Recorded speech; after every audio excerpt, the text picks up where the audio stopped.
¿Cómo nos enseña la Biblia en cuanto a lidiar con las tentaciones y con el pecado? Efesios capítulo 4, verso 22 dice lo siguiente: en cuanto a la pasada manera de vivir, despojaos del viejo hombre que está viciado conforme a los deseos engañosos. Las batallas más duras que tiene el creyente a veces es con su antigua manera de vivir. La Biblia lo describe como el viejo hombre, mi antiguo yo.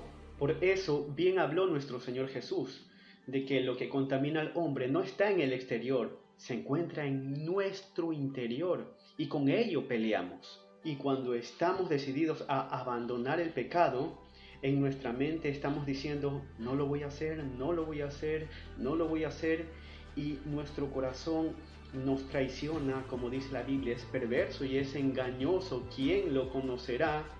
Terminamos haciendo lo mismo. Y entonces nos damos cuenta de que a veces no nos comportamos tal cual como nos lo pide nuestro Señor a través del apóstol Pablo en el verso 1, cuando dice, os ruego que andéis como es digno de la vocación con que fuisteis llamados.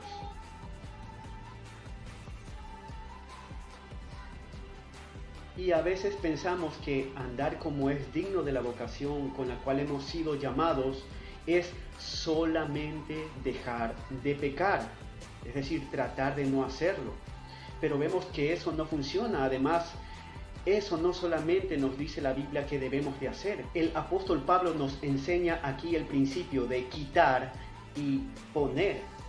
El verso 23 y 24 dice, y renovaos en el espíritu de vuestra mente y vestíos del nuevo hombre, creado según Dios en la justicia y santidad de la verdad. Mientras que en el verso 22 me dice que yo debo despojarme de las vestiduras sucias, es decir, de lo que yo estaba acostumbrado a hacer, para luego vestirnos de la justicia de Cristo.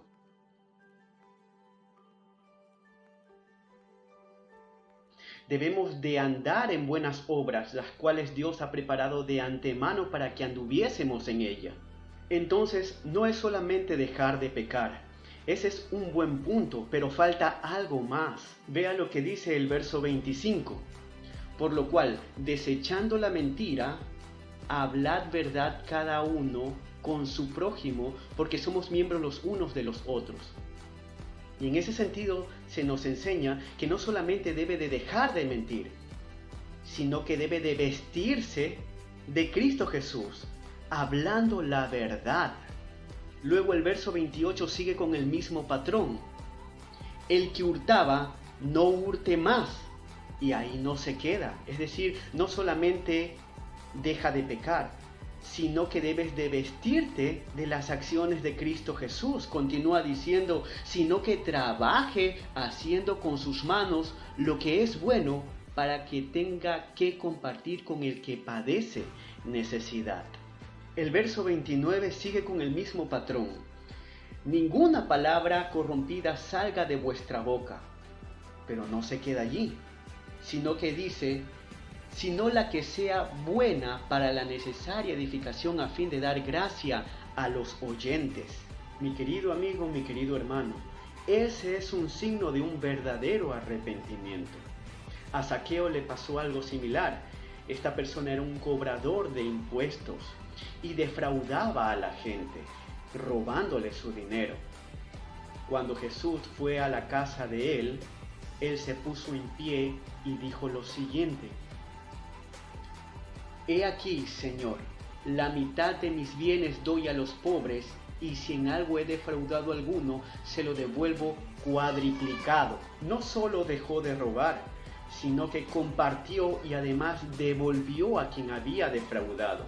En cierto sentido, cuando una persona se arrepiente genuinamente de su maldad, da un cambio radical a su vida y corre en dirección contraria a hacer lo correcto, a hacer las buenas obras de las cuales Dios quiere que nos ocupemos en ellas. Entonces, el mentiroso no ha abandonado su pecado cuando deja de mentir, sino que además cuando dice la verdad.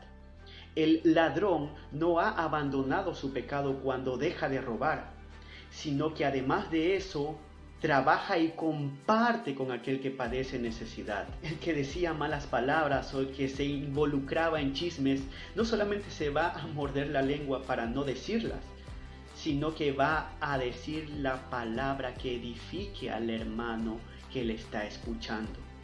Debemos de renovar nuestra mente con Cristo, con su justicia. Debemos de pensar en lo honesto, todo lo bueno, todo lo amable, todo lo que es de buen nombre. Si hay virtud alguna, si algo digno de alabanza, en esto debemos de pensar. Mi querido hermano, si has estado batallando con aquel pecado que te molesta, entonces no solamente despójate del viejo hombre, sino que además vístete de la justicia de Cristo, andando en las buenas obras que Dios quiere que andemos.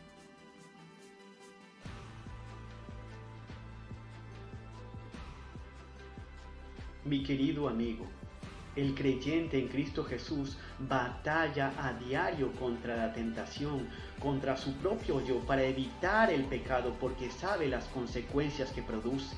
El pecado es una ofensa contra Dios y su paga es la muerte. Y en un determinado día, a aquellos que no han depositado su confianza en el Señor Jesús para perdón de pecados, como nuestro Dios es justo, vendrá a aplicar su justicia aquí en la tierra. Mi querido amigo, considera esto.